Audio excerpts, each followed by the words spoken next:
আপনি কি জানেন শুধু ঋণের চাপে প্রতিদিন কত মানুষ রাতে ঘুমাতে পারে না? আপনি কি জানেন এই পৃথিবীতে প্রতি বছর হাজার হাজার মানুষ ঋণ শোধ করতে না পেরে নিজের জীবনটাই শেষ করে দেয়? কারোর ফোন বেজে উঠলেই বুক কেঁপে ওঠে, কারোর দরজায় কড়া নাড়লেই মনে হয় ঋণদাতা এসেছে। অপমান, হুমকি, মানসিক নির্যাতন। ঋণ শুধু টাকার বোঝা না, ঋণ মানুষের আত্মাকে ভেঙে দেয়। আজকের ভিডিওটা কোনো গল্প না, কোনো বানানো কথা না।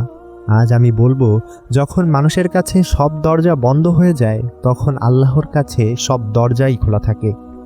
তাই বলছি, ভিডিওটা শেষ পর্যন্ত দেখবেন, কারণ এই ভিডিওটিতে আমি বলতে চলেছি আল্লাহ তাআলার এমন একটি নামের কথা, সেই নামটি যদি আপনি সিজদার ভিতর পড়তে পারেন তাহলে হতে পারে আপনি সব ধরনের ঋণ থেকে মুক্তি পেয়ে যেতে পারেন। এর সাথে এমন একটি দোয়ার কথা বলবো, সেই দোয়াটি যদি আপনি প্রতিদিন পড়তে পারেন হতে পারে আপনার আর কখনো ঋণের বোঝা বইতে হবে না। তাহলে চলুন কথা না বাড়িয়ে ভিডিওটি শুরু করা যাক।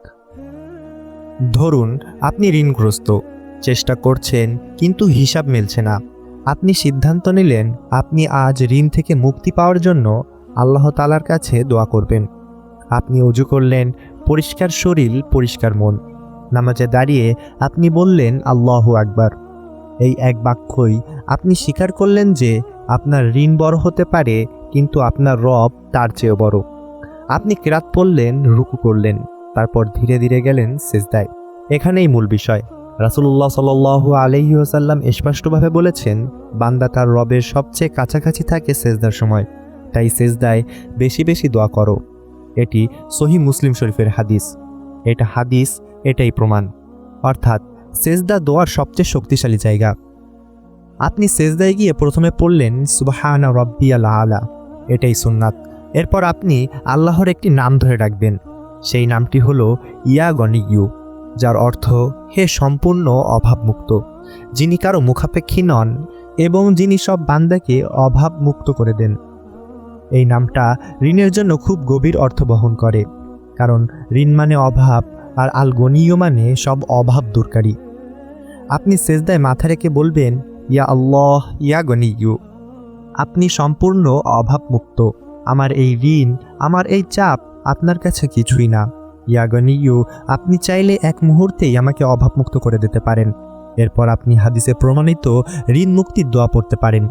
রাসূলুল্লাহ সাল্লাল্লাহু আলাইহি ওয়াসাল্লাম ঋণগ্রস্ত সাহাবীকে যেই দোয়া শিখিয়েছিলেন, সেই দোয়াটি হচ্ছে আল্লাহুম্মা কফিনি বিহালালিকা আন হারামিকা ওয়া আগনিনি বিফাদলিকা আম্মান সিওয়াক, যার অর্থ হে আল্লাহ, আপনার হালাল দিয়ে আমাকে হারাম থেকে যথেষ্ট করে দিন, আর আপনার অনুগ্রহে আপনি ছাড়া সবার মুখাপেক্ষিতা থেকে মুক্ত করুন। এই দোয়াটা সহিভাবে প্রমাণিত এবং ঋণের জন্য সরাসরি প্রযোজ্য। এখন খুব গুরুত্বপূর্ণ একটা কথা বলি। আমরা এটা বলবো না যে এই নাম পড়লেই ঋণ অবশ্যই শেষ হয়ে যাবে। আমরা বলবো এই নাম ও এই দোয়া হাদিসে প্রমাণিত। আর সিজদায় দোয়া কবুলের সবচেয়ে গুরুত্বপূর্ণ জায়গা। দোয়া কবুল হওয়া আল্লাহর হিকমতের উপর। তিনি ঋণ পরিশোধের ব্যবস্থা করে দিতে পারেন, আয়ের রাস্তা খুলে দিতে পারেন, অথবা চাপটা সহজ করে দিতে পারেন। সবই কবুলের অংশ। আপনি দোয়া শেষ করে সিজদায় একটু চুপ করে থাকবেন। এটাই নীরবতা, তাওয়াক্কুলের সবচেয়ে সুন্দর প্রকাশ। তারপর নামাজ শেষ করবেন। এই আমলে আপনি তিনটা সহি জিনিস একসাথে করলেন। সিজদার ভিতর দোয়া করলেন, আল্লাহর সুন্দর নাম ধরে দোয়া করলেন, এবং রাসূলুল্লাহ সাল্লাল্লাহু আলাইহি ওয়াসাল্লামের শেখানো ঋণ মুক্তির দোয়া করলেন। এর চেয়ে শক্ত ভিত্তি আর কিছুই নেই। শেষ কথা হিসেবে বলতে চাই, আল্লাহর কাছে চাওয়া লজ্জার না। লজ্জা তখনই যখন আমরা মানুষের কাছে হাত পাতি, কিন্তু আল্লাহর সামনে মাথা রাখি না। আজকে যদি আপনি ঋণগ্রস্ত হন, সিজদায় গিয়ে শুধু বলুন ইয়া গনিয়্যু, আমাকে আপনার অনুগ্রহে অভাবমুক্ত করুন। আল্লাহ আমাদের সবাইকে হালাল পথে ঋণ মুক্ত হওয়ার তৌফিক দান করুন। আমিন। তো বন্ধুরা, ভিডিওটি দেখে যদি আপনি একটু উপকৃত হয়ে থাকেন তাহলে অবশ্যই লাইক করুন এবং আপনার বন্ধুদের সাথে ভিডিওটা শেয়ার করুন, যাতে তারা উপকৃত হতে পারে। আর এরকম আরও গুরুত্বপূর্ণ ভিডিও পেতে আমাদেরকে ফলো অথবা সাবস্ক্রাইব করে আমাদের পাশে থাকুন। আজকের মতো বিদায় নিচ্ছি। আসসালামু আলাইকুম ওয়া রাহমাতুল্লাহ।